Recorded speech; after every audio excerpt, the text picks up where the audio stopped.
faisant craindre un embrasement régional.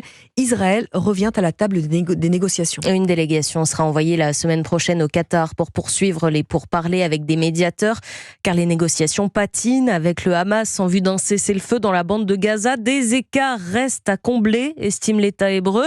Ariane Ménage, vous êtes la correspondante d'Europe 1 à Tel Aviv. Que sait-on ce matin d'un éventuel accord ? Pour le moment, très peu de détails ont filtré sur la nouvelle proposition du Hamas transmise cette semaine.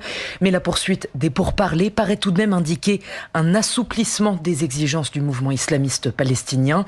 Le Hamas aurait notamment renoncé à ce qu'Israël s'engage à un cessez-le-feu définitif dès la première phase de l'accord, qui doit en comporter au moins 3. Pour le reste, l'un des principaux points de contentieux concerne le passage de la phase 1 à la phase 2 de l'accord. L'État hébreu veut des garanties, un mécanisme pour s'assurer de sa mise en œuvre, confie à la presse des responsables israéliens. Des responsables qui affichent depuis plusieurs jours un optimisme prudent. Ils confirment des avancées significatives, mais préviennent, cette nouvelle séquence de négociations pourrait bien durer plusieurs semaines. Ariane Ménage, correspondante d'Europe 1 en Israël. Il est 7h06 sur Europe 1.